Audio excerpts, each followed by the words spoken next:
ábranse las puertas del cielo. Una vez las puertas del cielo se abrieron para enviar al Rey de Gloria a la tierra, y se volvieron a abrir para recibirlo otra vez. Y muy pronto se va a volver a abrir las puertas del cielo para que Él vuelva por segunda vez. Amén. Pero el cielo se abre cada vez para recibir a sus santos, para recibir la oración de sus santos, para recibir el clamor de sus santos.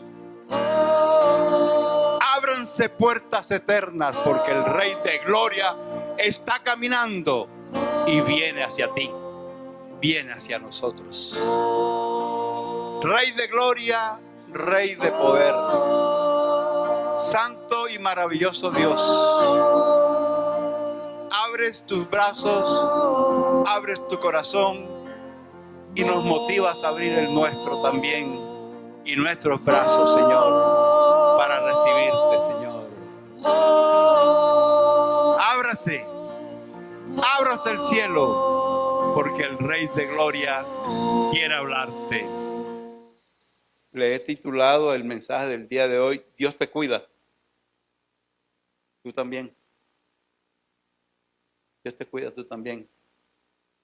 Me acordé de los tiempos en que todavía el Señor no se ha revelado en nuestra vida, y siempre a las personas les gusta hablar de Dios sin tener mucho conocimiento, ¿verdad? Pero la gente decía, como dice Dios, cuídate que yo te cuidaré. Pero eso no lo dice la palabra así, ¿verdad? Se infiere por muchos pasajes que esa es la voluntad de Dios, pero así no lo dice específicamente. Entonces el mensaje de hoy se titula: cuídate, Dios te cuida, tú también. Y vamos a comenzar nuestro mensaje con el versículo, el pasaje que está en Juan capítulo 15, los versículos 4 al 6. ¿Se acuerdan de la parábola del sembrador? Vamos a tomar una parte de la parábola del sembrador. Y dice así la versión, esta es la versión, la palabra hispanoamericana. Permanezcan unidos a mí como yo lo estoy a ustedes. Ningún sarmiento, entiéndase pámpano, o más bien el gajo. Ningún gajo puede producir fruto por sí mismo sin estar unido a la vid. Lo mismo les ocurrirá a ustedes si no permanecen unidos a mí. Yo soy la vid, ustedes los sarmientos. El que permanece unido a mí, como yo estoy unido a él, produce mucho fruto, porque separados de mí, nada pueden hacer. El que no permanece unido a mí es arrojado fuera, como se hace con el sarmiento improductivo que se seca. Luego estos sarmientos se amontonan y son arrojados al fuego para que ardan. Bueno, todas las religiones del mundo creen en un Dios que los cuida. Y algunas religiones tienen más de un Dios. Y tienen dioses que lo cuidan para cada cosa. Nosotros somos una religión monoteísta, un solo Dios. Sabemos que son 3 personas, Padre, Hijo y Espíritu Santo, y sabemos que Dios es nuestro cuidador. Es más, Dios dice la palabra que tiene ángeles, y los ángeles el Señor los tiene a su servicio y también a nuestro servicio. Tremendo cuidado personal que tiene el Señor de nosotros. Normalmente en las religiones del mundo tienen un Dios que cuando tú haces lo que Él desea, entonces te protege. Es un Dios bueno. Pero si tú no haces lo que Él desea, lo que Él manda, entonces tenemos un Dios castigador. Un Dios malo, que son la mayor parte de las religiones. La palabra de Dios, Jehová Dios, dice la palabra, es un Dios bueno. Y su voluntad es buena, agradable y perfecta. Por eso podemos descansar en que Él realmente nos cuida. Hay algunas personas que abusan de este cuidado. Me estoy acordando en este momento de un pastor amigo de donde yo vengo que tenía diabetes y no se cuidaba para nada, absolutamente nada, porque él decía que Dios lo iba a cuidar. Se murió de diabetes. Eso se llama tentar a Dios. A Dios no se le puede tentar. Cierto, Él nos cuida, nos protege, pero hay que obedecer a Dios. Hay que ser sensato. Porque Dios me cuida, entonces yo me voy a lanzar del séptimo piso y no me va a caer nada, porque la palabra de Dios dice que nos va a mandar ángeles que nos van a recibir. ¿Ok? Y puedo andar a velocidades excesivas en el carro porque Dios me cuida. Eso se llama tentar a Dios. Dios realmente nos cuida y nosotros tenemos que cuidarnos también. ¿Por qué? Porque puede que hagamos cosas que nos aleje de su bendición. Es diferente. La voluntad de Dios es buena, es agradable, es perfecta, pero nosotros podemos estar haciendo cosas que nos alejen de esa bendición, de esa buena voluntad agradable y perfecta. ¿Ok? Entonces, como el domingo anterior les di unos cuantos consejos, les recuerdo lo que les dije el domingo anterior, que me encontré un libro cuando yo estaba estudiando, que es una asignatura de teología que se llama El Pastor como Consejero. Entonces les di unos cuantos consejos. Hoy les voy a dar la última tanda de consejos de esta temporada. Poquitos. Porque si se trata de consejos, podríamos demorarnos de aquí hasta el 31 de diciembre dando consejos. Pero hay que escoger algunos, ¿verdad? Para garantizar de alguna manera esa bendición que Dios siempre está dispuesto a dar. Primero, debemos cuidarnos de no olvidarnos de Dios. Este es un tema que vengo consecutivamente, lo vengo tratando, era no olvidarnos de Dios. Dios es un Dios tan bueno, tan noble, Dios es sentimental, que Él, una de las cosas que dice es que no nos olvidemos de Él. Es más, la Santa Cena o la Cena del Señor, el Señor Jesús, quería que nosotros nos acordáramos de Él, ¿verdad? Cuando dijo, partan el pan, tomen el vino, este es mi nuevo pacto, y lo harán ¿en qué? En memoria de mí. O sea, acuérdense de mí. Dios es un Dios que necesita que tú tengas un corazón agradecido y que tú le recuerdes. Deuteronomio 6, versículo 12.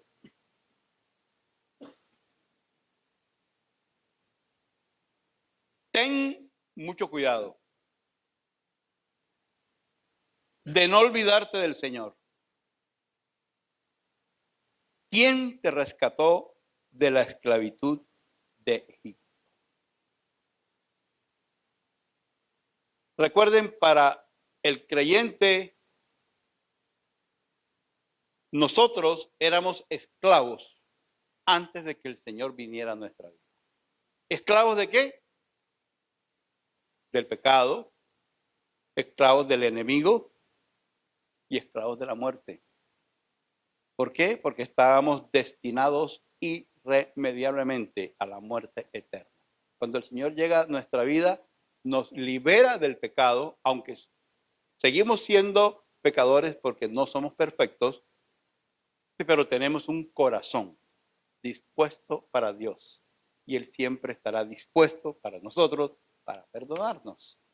Esa es la gran diferencia que existe entre la persona que tiene al Señor y la que no lo tiene. Somos pecadores perdonados continuamente, porque no podemos hablar de que somos perfectos y no pecamos. Pero el Señor nos perdona permanentemente cuando con un corazón agradecido, un corazón humillado, nos presentamos delante de Él y le recordamos al Padre Celestial quien nos salvó. Inmediatamente los pecados son nuevamente borrados, ¿cierto? Y estamos limpios delante del Señor. Pero ¿quién de los que estamos aquí? Levántenme la mano. Llegaron a los pies de Cristo por una crisis. por un problema grande, por una enfermedad grande. A ver, ¿quiénes? Yo soy el primero. Amén, amén, amén, amén, amén. Amén. Así es. Muchos, muchos en la vida llegan a los pies de Cristo por una situación crítica en su vida.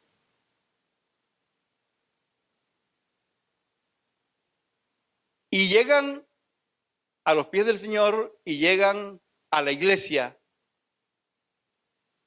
y con el tiempo, cuando ya todo el Señor se los ha arreglado, se olvidan de él. Se olvidan del Señor. A eso se refiere el Señor. No te olvides de mí, porque Él te sacó de Egipto, te sacó del problema, te sacó del pecado.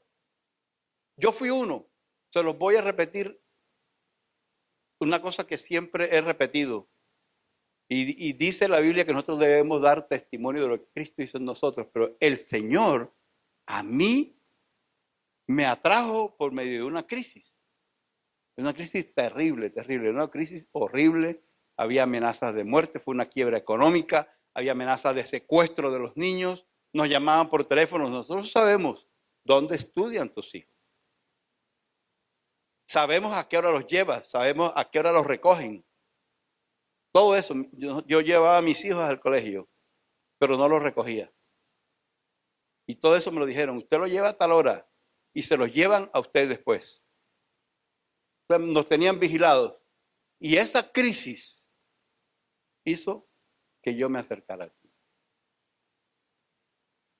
Fue terrible, terrible, terrible. Pero yo todavía lo sigo contando, y no para hablar de mí, sino para hablar de Dios, para glorificar al Señor, porque Él fue el que me liberó. Fue algo prodigioso. Yo trabajaba en Barranquilla y me trasladaron de Barranquilla, Colombia, me trasladaron al centro de La Guajira, a un campamento donde yo iba a estar seguro, porque ahí en ese campamento no entraba nadie, sino solamente los trabajadores. ¿Cierto? Entonces las amenazas se acabaron y ya podía haber amenazas, pero nosotros estábamos encerrados. Ahí no entraba nadie. Yo lo cuento para agradecerle a Dios su provisión. ¿Y cuánta gente no llega a la iglesia por un problema económico serio? Y prometen delante de Dios, Señor, si tú me libras de esto, yo te prometo que yo te voy a hacer, mejor dicho, en esa iglesia te voy a poner el púlpito de oro. Y te voy a poner un puente sobre el río. Señor, no tenemos río, también les hago el río. Promesas y promesas y promesas. Pero cuando ya el Señor les cumple, se olvidan del Señor. A eso se refiere el Señor. Y ese es mi consejo. No te olvides del Señor. Glorifica a Dios siempre. Fue una crisis económica tremenda la que yo viví. Después de estar en abundancia económica en Barranquilla, pasamos a la mina a vivir solamente, exclusivamente de mi salario. Con Neida, yo siempre les he comentado que mi esposa siempre fue una persona muy productiva. Muy productiva. Después dejó esa producción económica para dedicarse a otras cosas. Así le dijo un pastor a ella: dedícate a lo que Dios te ha llamado, pero deja la producción económica, porque realmente producía mucho y tantas veces produjo más que yo. Y yo era un ejecutivo de una compañía y ganaba bien. Y fuimos a la mina a vivir de mi salario solamente y quedamos endeudados. Veníamos endeudados. Pero Dios levantó ¿a quién? A mi papá. Mi papá como por 6 meses nos estuvo mandando un dinero mensualmente para poder cubrir los gastos que yo tenía. Y después que mi esposa se levantó de la crisis emocional, Dios le puso en su cabeza una forma de ganar dinero, ¿verdad? Yo lo he contado. Como era un campamento, el único supermercado que había era un pueblo chiquito, un pueblo pequeño tipo americano. Todo allí era más caro. tenían que traerlo desde las ciudades principales allá. Entonces, cuando ya mi esposa se levantó de la crisis emocional, ella que siempre ha tenido visión para los negocios, Señor, eso fue del Señor. Y ella pensó, el kilo de carne aquí se consigue, vamos a poner un ejemplo, se consigue a $10. Aquí en la mina. Pero ahí, en el pueblo donde yo soy, que queda a 1 hora, yo consigo el mismo tipo de sangre, de carne y fresquita la carne, que no va a venir congelada. La consigo a 10 veces menos que ese precio. Yo puedo ir hasta mi pueblo, a 1 hora de aquí, traigo la carne y la vendo. No la voy a vender al mismo precio del supermercado, pero sí la puedo vender a 4 veces más. El supermercado Carulla. Los colombianos saben de qué hablo. Y así fue el negocio. Y el negocio creció, y creció, y creció, y creció, y creció, y creció. Ya tenía diferentes proveedores, mi esposa, y le llevaban. Después creció tanto que entonces encargaba pescado y se la traían de la Alta Guajira, de Puerto Bolívar. Y también se lo traían en cavas la misma gente de Intercor, la misma gente de trabajadores del campamento que vivían allá, que trabajaban y le llevaban a mi esposa allá ¿cómo se llama? Esas cavas grandes. Entonces ya vendía pescado, ya vendía carne, vendía de todo. Bueno, fue una bendición económica, ¿verdad? Pero nosotros nunca nos olvidamos quién nos había sacado de eso. Es necesario que estemos recordando permanentemente de las crisis que nos saca el Señor.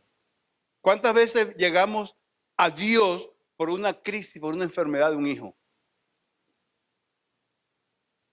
Y venimos delante del Señor, ¿verdad? Venimos arrastrándonos delante del Señor, levantando manos, llorando, Señor, si tú salvas a mi hijo, yo por ti hago esto y hago aquello.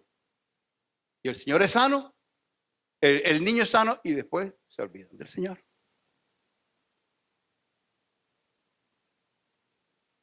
Me acordaba yo cuando estaba preparando esto, cuando nació mi primer hijo de Colombia, nació con un problema en el ombligo. Tenía una infección gravísima. Un niño de horas de nacido. Y tenía, me acuerdo perfectamente el nombre. No sé si para la ciencia moderna ya no será un problema, pero él tenía estafilococo dorado en el ombligo. Yo estaba desesperado, desesperado. Y los médicos me dijeron, tienes que ponerle este antibiótico. Recuerdo que era un antibiótico carísimo. Una sola inyección. Y yo dije, bueno, y si no se lo pongo, ¿qué pasa? Tú corres con el riesgo porque la consecuencia es que puede morir. Pero yo siempre he dicho que Dios está pendiente y nos cuida. Un médico amigo de la casa no era cristiano, yo tampoco era cristiano. Y él me dijo, mira, te veo muy desesperado, cálmate. Los médicos, y él era médico, los médicos alarman mucho. Recuerdo perfectamente que me dijo, si tú te haces una cortada aquí, eso se te va a infectar. Si te analizan eso, te va a salir estafilococo dorado. Eso puede ser que no sea nada. Ahora, si tú le pones la inyección a tu hijo que tiene 3 días de nacido,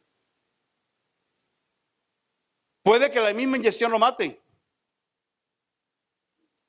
Y si no lo mata, te aseguro que por lo menos va a perder uno de sus sentidos. ¿Cómo así? Puede quedar ciego, puede quedar sordo, puede quedar mudo. Miren ustedes esa tremenda calamidad que a mí se me presentaba. Pero Dios es bueno. Dios me mandó a una persona que no creía en él, yo sí creía en él, pero yo no era cristiano. Sin embargo, me lo mandó y trajo consuelo a mi corazón. Y yo decidí confiar en Dios. Y no se le puso la inyección. Y no pasó nada. No se murió. Gracias a Dios, hoy tiene casi 40 años. Ahora mismo está disfrutando de vacaciones con su esposa y sus 2 hijos en Medellín, Colombia. Yo le agradezco a Dios lo que Dios ha hecho por mí. Yo tengo un corazón agradecido. Miren, yo mismo tengo 2 diagnósticos médicos graves encima de mí. 2, no 1. 2 diagnósticos. Cuando yo tenía 20 años, yo se los he contado, hice un esfuerzo por cosas de juventud, levanté un peso grandísimo y me dio un problema acá. 20 años, estaba trabajando en monómeros colombo venezolanos en Barranquilla, Colombia, y me enfermé para clínica. Allá me hicieron tratamiento porque no podía caminar. Mi esposa, ella se acuerda, yo no podía caminar. Si yo estaba aquí, era acostado. Y si quería llegar allá, tenía que arrastrarme. No podía caminar. Yo tenía 24 años. No podía caminar.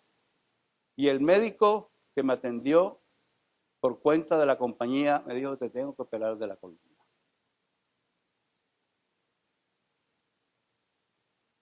No sé qué pasó, pero yo dije que no me quería operar. Raro, porque no es que me gusten los médicos, pero yo generalmente le pongo mucha atención a los médicos y hago las cosas exactamente como dice el médico. Si el médico me dice, tómese una pastilla cada 3 horas, yo me la tomo. Mi esposa es lo contrario. Si el médico le manda una pastilla cada 3 horas, ella dice, no, eso no me hace efecto, voy a tomarme 2 pastillas cada 3 horas. Toda la vida ha sido así, ella se autorreceta. Pero yo he sido muy cuidadoso con eso.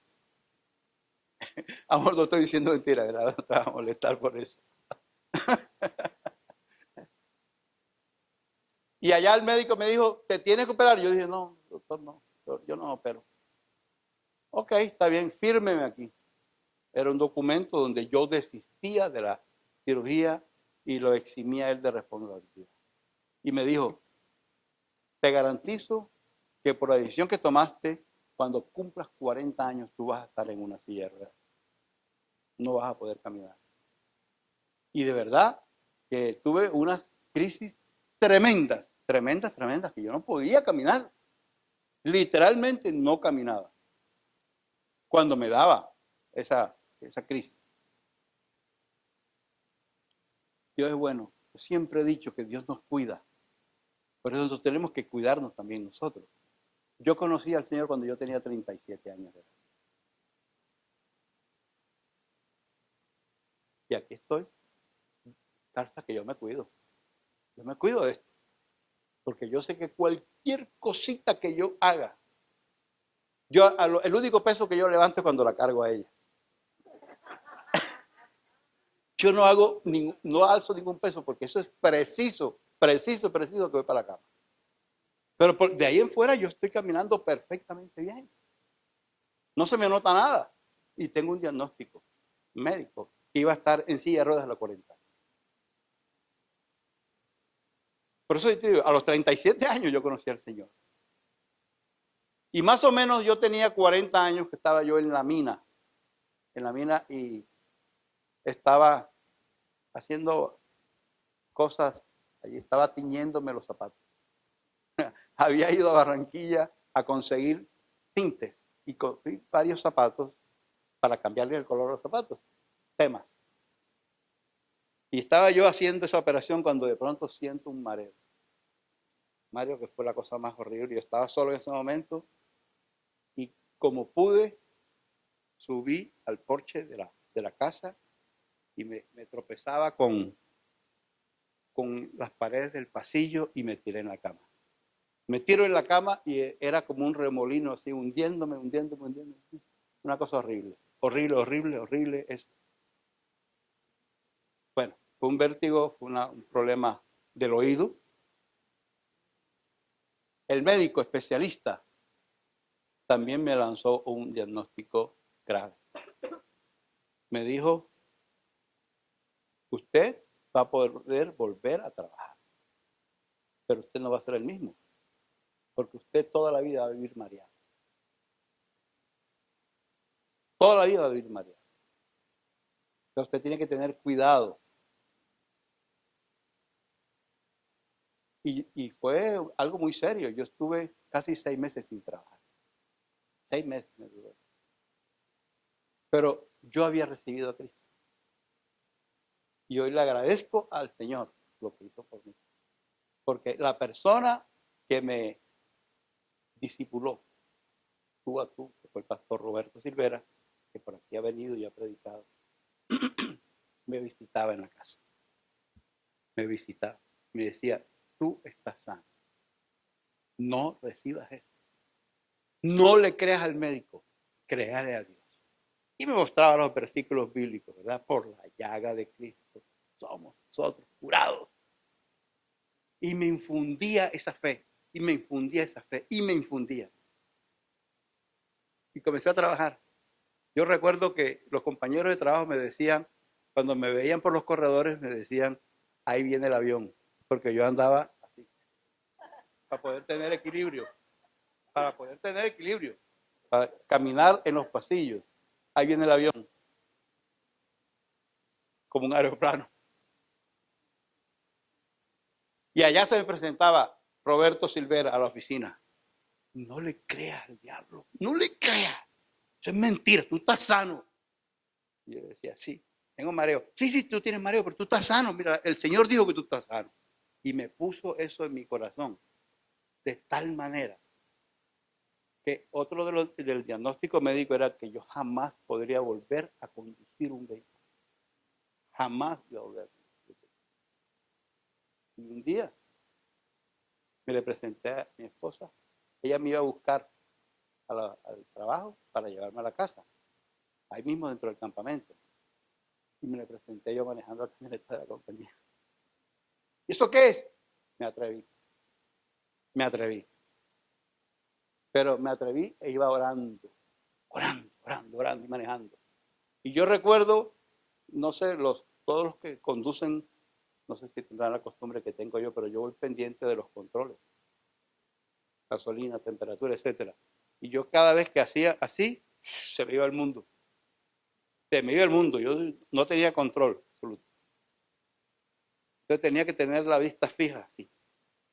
Totalmente al frente, porque si movía un poquito los ojos, era un mareo que yo sentía que me hundía. Pero pensando, Señor me sanó, el Señor me sanó, el Señor me sanó y conducía y el Señor me sanó y el Señor me sanó. Y el mareo allí, pero yo estoy sano por la llaga de Cristo, estoy sano por la llaga de Cristo. 2 diagnósticos sobre mi vida, un diagnóstico sobre mi hijo. Estoy agradecido. Estoy agradecido. Yo no me olvido de lo que Dios ha hecho por mí. Consejo, no te olvides de las cosas que el Señor ha hecho por ti. No te olvides. Segundo consejo, debemos cuidarnos de no volver a ser cristianos de emoción, pero sin compromiso.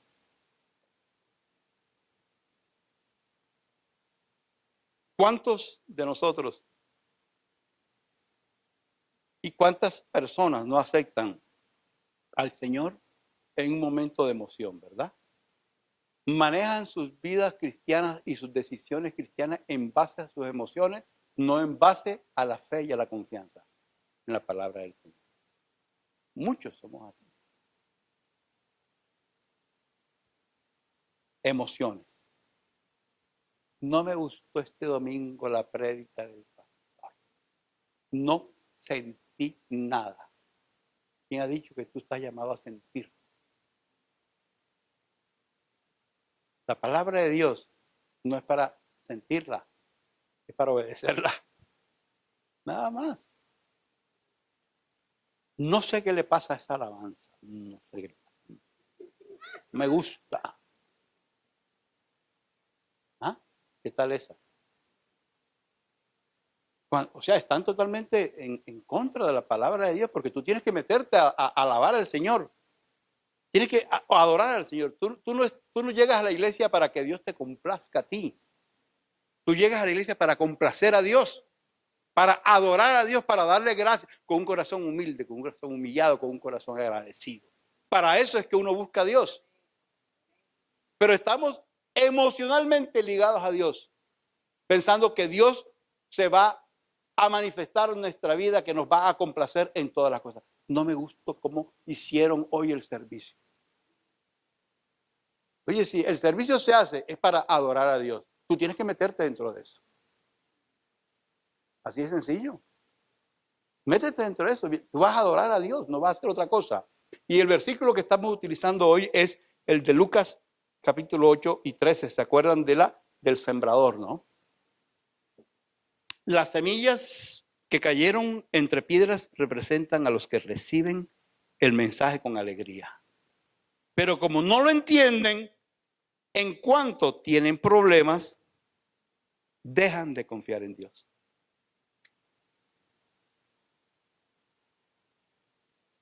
El Señor nos atrae, nos deja en la iglesia, ¿cierto? Entonces son estrategias del Señor. Ahí se manejaron emociones, se manejaron nuestros sentimientos, pero después entra esa fe en Dios y a trabajar para el Señor. Pero después que se pasa el momento de emoción, ya, se olvidan. Dejan de confiar en Dios. A esto se refiere esto. A esto se refiere. Reciben la palabra, se emocionan, pero al ratico se les acabó la emoción. Parece que las palabras de Dios les pasara. Totalmente antibíblico. Porque la misma palabra de Dios dice, el cielo y la tierra pasarán, pero mi palabra no pasará. O sea, siempre, o sea, tú recibiste una palabra de parte del Señor, quédate con eso, atesóralo, síguelo. Pero no dejes que la emoción te maneje y cuando se acabe la emoción, se acabó el Señor. Se acabó la palabra, ya no es válida. Muchos cristianos, cuando comienzan los años, comienzan con buenos propósitos, ¿verdad? De esto hablamos al comienzo de este año. Buenos propósitos. Me voy a leer la Biblia este año. Todita la Biblia. Y comienza así enero. Primeros días de enero. Después se cae 2 días. Ah, no, al tercer día me pongo el día. Después te cae 3 días. El Señor no piensa nada si yo me vuelo esos versículos y comienzo desde febrero primero. O sea, se comienza con buenos propósitos, ¿verdad? Señor, este año que pasó, falté tanto a la iglesia. Falté tanto, pero este año, Señor, yo te prometo, yo no voy a ser así, Señor. Yo voy a asistir a la iglesia. Como tú lo ordenas, como tú lo mandas. No dejes de congregaros como algunos tienen por costumbre. Y son buenos propósitos. Son muy buenos propósitos. Pero llegan las complicaciones normales de la vida, ¿verdad? Los excesos del trabajo, los excesos del estudio, los compromisos. Señor, voy a ponerme al día con los diezmos. No se ponga al día, comienza a diezmar. Eso es lo que tiene que hacer. En este año, Señor, sí voy a ser fiel, porque tú eres fiel conmigo, Señor. Pero yo soy tan infiel. No, este año sí comienzo. Y después comienzan los compromisos, ¿no? Que son normales, ¿verdad? Que tienes que pagar el mortgage, tienes que pagar el carro, que aquello, que todo esto. No me alcanza, Señor. Señor, tú me perdonas, ¿verdad? Tú me perdonas. Préstame, Señor. Recuerdo, el Señor no es prestamista. El Señor no es prestamista. Pero este año podemos cambiar las cosas. Propóngase hacer cosas para Dios que salgan de su corazón, que estén de acuerdo con la voluntad de Dios. No se deje vencer por las prisas que la vida trae. Todas esas buenas intenciones de comienzo de año o de final de año para comenzar el próximo año, póngalas a trabajar, póngalas a funcionar. No se deje vencer por la monotonía del trabajo, por los excesos del trabajo, por las deudas. No se deje vencer. Créale al Señor. Me gustó mucho un ejemplo que vi en estos días, que la diferencia entre fe y confianza. Lo escuché un pastor allá, en enlace, lo vi. Y decía, Pastor Font, Otoniel Font decía que había un malabarista, creo que era, que iba a atravesar un abismo con una cuerda y él manejando como que conduciendo una carretilla, ¿no? Iba a través de la cuerda. Esa era la intención. Y él dijo, y toda la gente hacia abajo mirando lo que iba a hacer. Y él dijo, ¿cuántos de aquí creen de que yo voy a llegar al otro extremo bien? Todo el mundo, ¡ah! Todo el mundo de acuerdo con él. El que crea que venga conmigo y se monte en la carretilla. Ninguno. Eso es confianza. Eso es confianza. Todos nosotros tenemos fe en Dios. Pero cuando el Señor nos pide algo para hacer, entonces no tenemos la confianza de que Él va a respaldar su palabra. No, esa confianza no la tenemos. Tenemos fe en el poder de Dios, pero la confianza es que, Señor, si tú me estás pidiendo a mí algo es porque tú me vas a bendecir, que yo te voy a dar lo que tú me pidas. Ahí no hay confianza. Se sigue teniendo fe en Dios, pero no hay confianza en Dios. Que haya confianza este año, Señor. Ok. Y tercero, debemos cuidarnos de no hacer promesas que no vamos a cumplir. Cuando venimos a la iglesia, ¿cierto? En el caso de una necesidad urgente, Señor, yo te prometo, Señor, te prometo, este año sí voy a ser, Señor, quiero ser ujier en la iglesia. Y gloria a Dios, ¿verdad? Porque por medio de las necesidades muchos de nosotros nos metimos. Ya, yo me metí por la necesidad que tuve. Yo me metí de cabeza. Y cuando yo me metí, nos metimos, como dicen en Colombia, en el interior, con, nosotros decimos alma, vida y corazón. Y allá es alma, vida y sombrero, o cachucha y no sé qué cosa, todo eso. O sea, uno se mete con todo. Así me metí yo. Yo a los 2 años de haberme convertido, ya estábamos fundando esta iglesia allá. Y de una vez me nombraron diácono. Porque esa fue mi conversión. Fue total, total. El bolsillo se me convirtió más lentamente. Eso también lo he referido. Sí, eso también lo he referido yo. Lento fui para la conversión del bolsillo. Hasta que pude tener confianza en el Señor. Porque tenía fe, pero no confianza. Entonces, vamos a leer Eclesiastés 5, 4 y 5. Debemos cuidarnos de no hacer promesas que no vamos a cumplir. Miren cómo lo ve el Señor. Si le haces una promesa a Dios, no te tardes en cumplirla. Porque a Dios no le gusta la gente tonta que no cumple. ¿Cómo te parece cómo ve Dios a las personas que le hacen promesas y que no cumplen? Los ve como tontos. Qué cosa tan tremenda. Así nos ve Dios a nosotros. Tontos. Porque no recibimos bendiciones. Cuando le incumplimos a Dios, nosotros pensamos, y ahí está la equivocación, que como Dios es bueno, Él nos perdona todo eso. Si tú le prometes algo a Dios, Él está pendiente de tu promesa. Él está pendiente de tu promesa. No es un Dios vengativo. Ah, no, que tú me prometiste que tú ibas a hacer esto y aquello. No me lo has dado, ahora verás cómo te voy a... No, Dios no es así. Dios te lleva al convencimiento y espera a que tú decidas hacer los cambios necesarios, pero que cumplas con tus promesas. Dios no se le olvida eso. Miren, mi ministerio es producto de un olvido. Cuando yo estuve en la mina trabajando, el Señor me cambió toda la vida, ¿no? Porque yo era contador público y con tal de mandarme a la mina, me cambiaron mi asignación. Yo fui a trabajar en cosas que no tenía ni la menor idea. Fui a trabajar en recursos humanos. No tenía ni idea de lo que era eso. Y me tocó aprender una cantidad de cosas nuevas. Me cambió la vida totalmente el Señor. Y al principio disfruté del aprendizaje. Primero fue angustioso y en esos momentos más me aferré al Señor. Porque no entendía ni papa.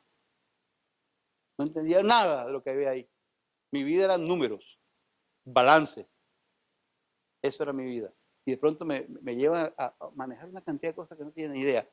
Entonces me acerqué a Dios buscando que Él me diera la inteligencia para eso. Y me la dio.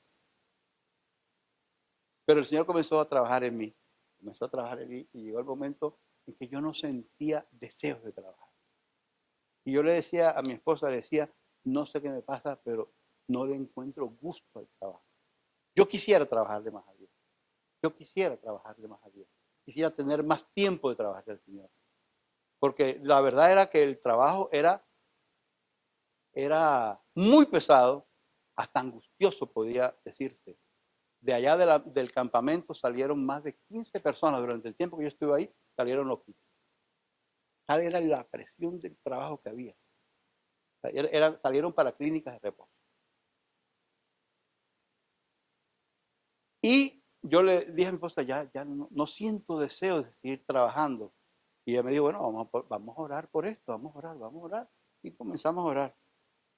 Y yo le dije al Señor, Señor, si tú me sacas de aquí, te prometo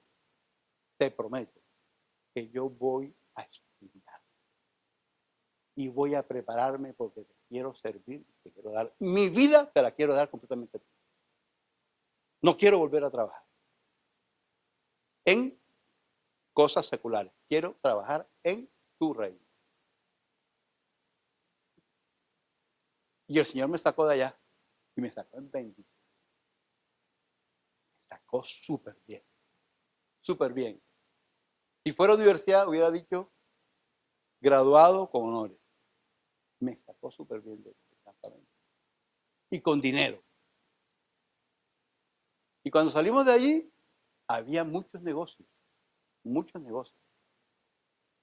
Y cogimos dos par de negocios para trabajar. ¿Y sabe qué pasó con este pastor? Se olvidó de la promesa. Porque comenzó a ganar mucha plata. Mucho dinero. Había mucho dinero. Y se olvidó el pastor de la promesa que había hecho. Y tuvo que venir otra vez. Y en medio de la crisis, cuando no había cómo, estudié teología. Pero Dios mandó hasta los ángeles que me pagaban los estudios. Porque Dios quería que yo estudiara. Y ya yo no tenía ni 5 centavos para pagarme un curso. No lo tenía. Y Dios me humilló. Me humilló. Después de ser el potentado, el que se sentía bien porque tenía, como dicen en La Guajira, el bojote. Aquí. Dios me humilló. Yo recuerdo que un compañero que yo quiero mucho, él fue mi subalterno. Una vez llegó a mi casa y estando en la casa, llegaron a cortarla. El agua. Llegaron a cortar el agua. Yo no tenía. Dios me humilló. Después de tener tanto dinero, no tenía para pagar el agua. Y él se dio cuenta y fue y habló con el tipo. Iba a cortar el agua. Dijo, espéreme aquí. Dijo, ¿qué vas a hacer? Voy a pagarte. No, no, no, no, no, son varios meses, no te vayas a poner en eso. Él se fue, regresó, está todo saldado. Lo saldó, lo saldó. Mandó a la persona que me pagaba los cursos a mí. Fue en el menor tiempo, en el peor tiempo que yo no tenía ni siquiera para pagarle el colegio a mis hijos. Y Dios mandó a una persona por la cual yo oro. Cada vez que me acuerdo de él, yo oro por esa familia. Él era el jefe del jefe de mi jefe. Estaba bien arriba. Era el gerente. Y un día él estaba aquí en los Estados Unidos. Estaba en una asignación especial y llamó a Neida. Y le preguntó por la joya. La joya era Nine. La joyita. Él quería mucho a Nine, a todos. Quería a Patty también. Y a todos, todos. Y la joyita. Entonces, Oneida se le quebró la voz y le comentó, van a sacar del colegio porque no teníamos cómo pagarle del colegio. Y él le dijo, ¿cuánto necesitas? Eran 5.500.000, algo así. Era mucho dinero hace 20 años tal vez, 25 años. Era mucho dinero. Y le dijo a Neida, yo te llamo dentro de un rato. Colgó, él estaba en Houston. Y la llamó de vuelta como a las 2 horas. Vete para Escandia, allá te van a dar el dinero que necesitas. Y así fue. Vengo de parte de fulano de tal, tengo un dinero aquí y te lo dieron. 5.500.000. Eso era mucho dinero. Todo el año de colegio, ¿verdad? Pero yo les cuento esto no para que crean que Dios, al que no le cumple su promesa, lo va a extorsionar hasta que lo cumpla. No, no. Cuando Dios tiene propósitos, Él va a hacer cosas para bendecirnos. Porque mi vida fue bendecida. Yo pude estudiar teología. Y en base a eso fue que me vine para acá. Y en base a mis estudios fue que tengo la residencia en este país. Y la tienen mi esposa y mis hijos. A mis estudios de teología, no a mis estudios de contador ni a mis especializaciones en finanzas como teólogo, como pastor. Ah, sí, gracias por recordarme. Un profeta, estamos una vez en un servicio y un profeta se acercó a mí, así, y me dijo, Dios te dice, te arruiné para que me sirvieras. ¡Wow! Y efectivamente me había arruinado. Pero era porque él quería que yo le sirviera. Por eso, mis hermanos, consejo, no se olviden de sus promesas. No se olviden. Yo no los estoy amenazando con esto. Dios no va a hacer con ustedes lo que hizo conmigo. No, pero te aseguro que Dios va a hacer cualquier cosa para seguir bendiciendo. Las bendiciones se atrasan, exactamente. Pero Dios va a hacer grandes cosas en su vida. Prométale a Dios si usted está seguro que va a cumplir. Y si no está seguro, mejor que no le prometa. Miren, para terminar, este último versículo fue del salmista David. Salmo 66.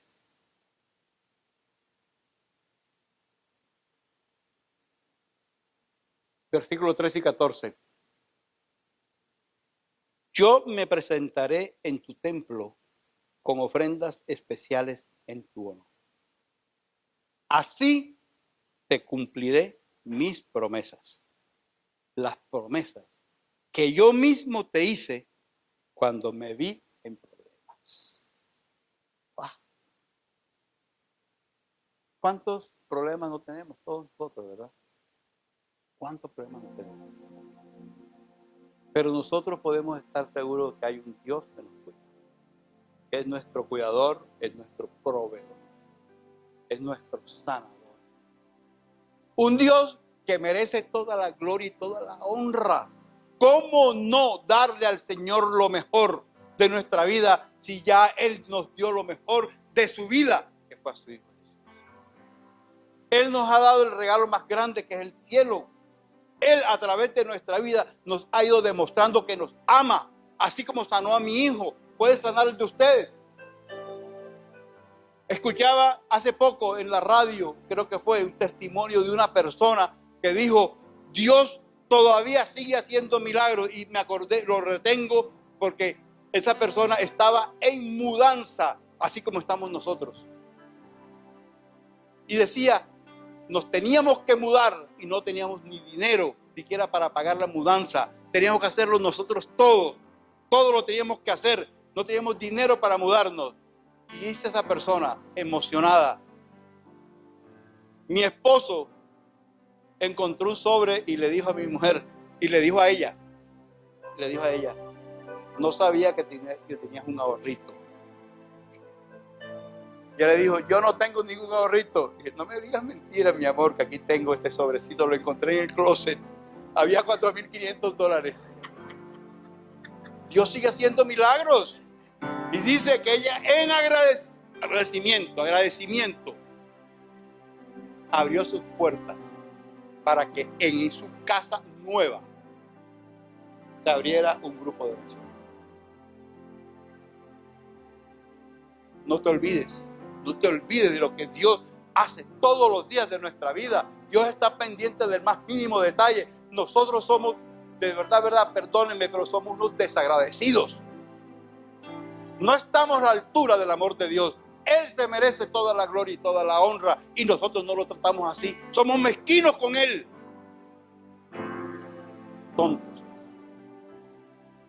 Porque en nuestro corazón, de verdad, cuando estamos en apuro, le prometemos. ¿Sabe cómo se llama eso?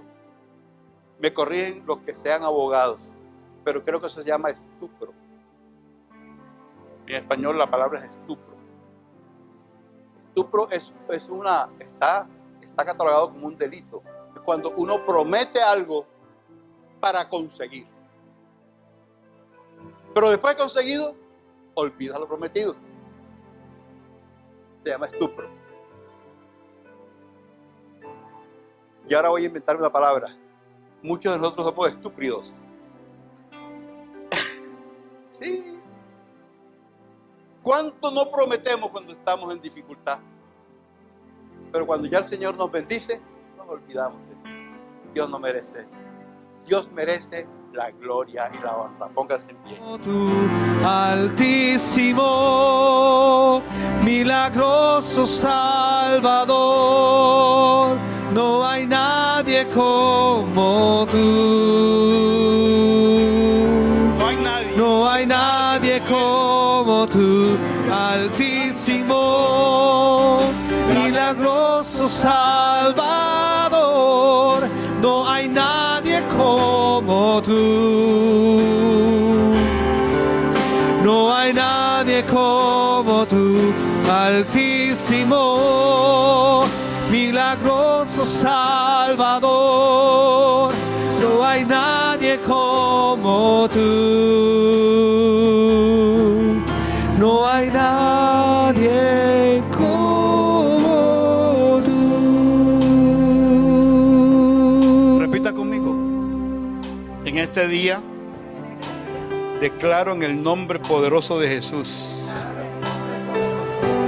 que caminaré tomado de la mano del Señor.